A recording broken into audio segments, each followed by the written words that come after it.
طاب مساءكم سيداتي وسادتي متابعينا في كل مكان. هذه تحياتي في هذه الأمسية الرائعة، حيث الطقس الجميل والأجواء الصافية، الجماهير أيضا تصنع الحدث هنا، الملعب جاهز، الفريقان على أتم الجاهزية، ونحن وإياكم نريد أن نستمتع في هذه المباراة الكبيرة.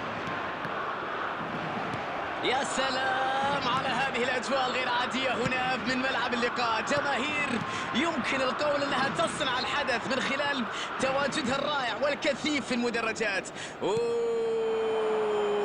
شيء لا يمكن وصفه بصراحة. الكل يتطلع لهذه المواجهة المرتقبة بين فريقين كبيرين.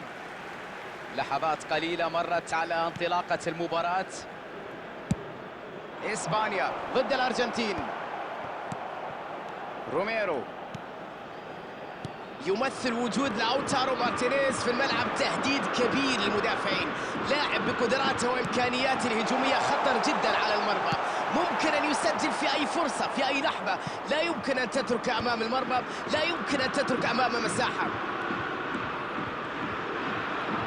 كرة عدت ورميتها بس.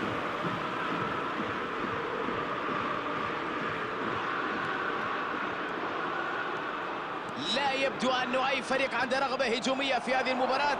الكل يلعب بتحفظ بأسلوب دفاعي. مولينا، نيكو ويليامز،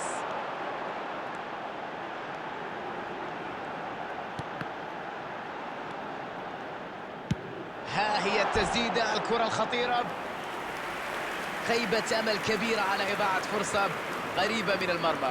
سرعة كبيرة وتهديد خطير من خلال هجمة المرتدة. بمجرد أن يفقد الكرة يتحول كل اللاعبين إلى الضغط من أجل إجبار الخصم على ارتكاب الأخطاء. استعادة الكرة في أقرب وقت ممكن، أسلوب فعال جدا حينما يطبق بشكل سليم ويكون دائما مميز بالنسبة للفريق اللي عنده الجودة الهجومية بصراحة والقدرة على تطبيق هذا الضغط.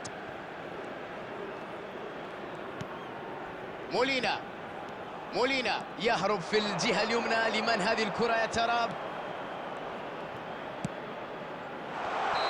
اليوم الهجوم محاصر في مصيدة التسلل.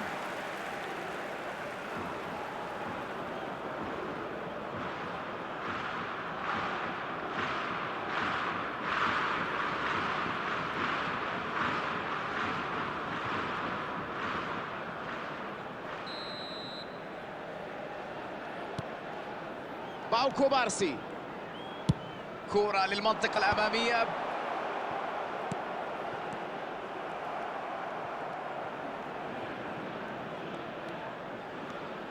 ميسي،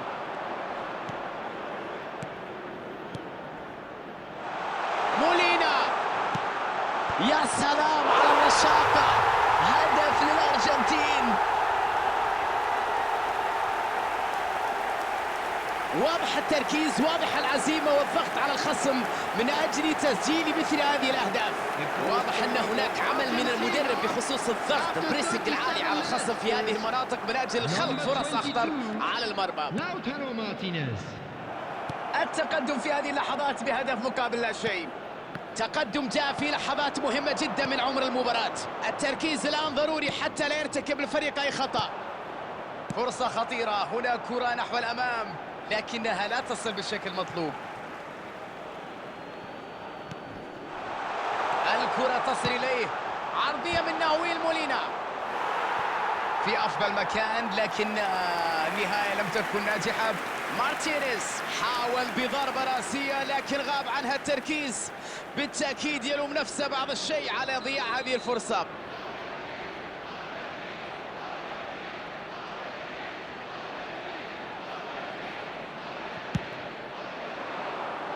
بعد رائع من حارس المرمى. دفاع ينجح في إبعاد الكرة عن منطقة الخطر. الآن محاولة لرد الخطورة. الهجوم تحول الآن إلى الجهة الأخرى.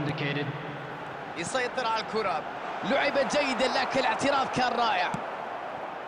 مولينا، الحكم ينهي شوط المباراة الأول. شوط أول شفنا فيه صلابة كبيرة في الملعب، هدف وحيد جاء في 45 دقيقة. نتمنى في الشوط الثاني نشوف أهداف أكثر في هذه المباراة.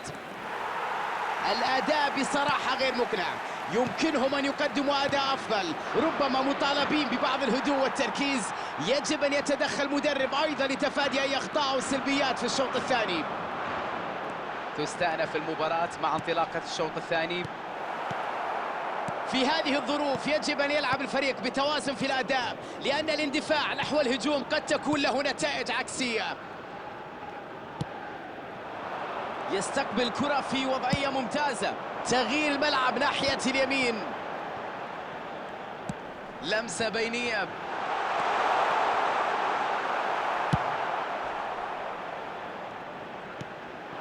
متأخر بهدف ويبحث عن التعادل في شوط المباراة الثاني.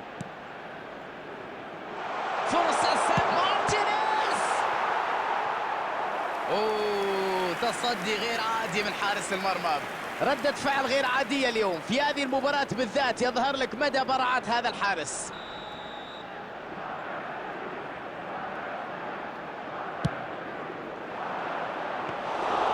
إسبانيا يتطلع لاستغلال الهجمة المرتدة، تحول سريع في الملعب. مارتينيز، تدخل بدني قوي لاستعادة الكرة. داني أولمو يلعبها طولية. موراتا مع كرة بينية.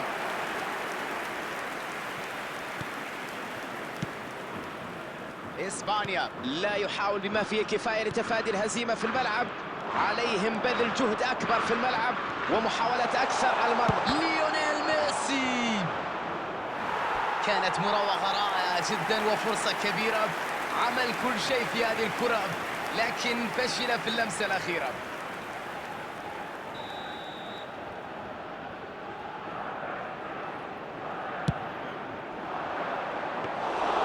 الركنية ضاعت والآن نشوف فرصة مضادة. الخطورة الآن في الجانب الآخر.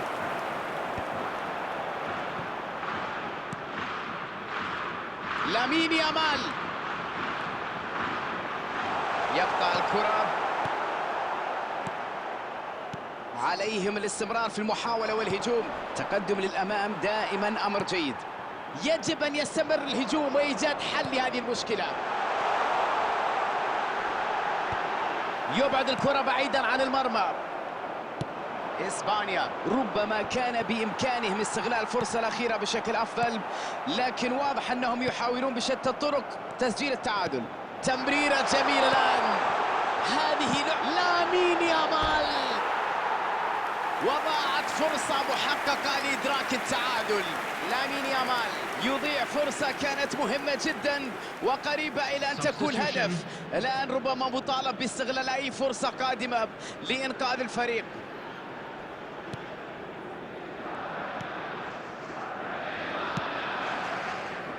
باريدس، ندخل في الدقائق الحاسمة، ما زال عندها الأمل في العودة في النتيجة، ما زال يبحث عن التعادل.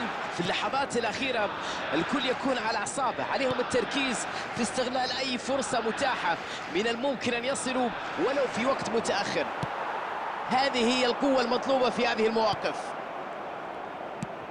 بدون تردد يستعيدها مجددا. إسبانيا عليه استغلال هذه الفرصة لإدراك التعادل، لأن المباراة دخلت في الوقت الحساس، الدقائق الأخيرة. موراتا، بالاسيوس، مارتينيز، تدخل بدني من أجل استعادة الكرة من جديد.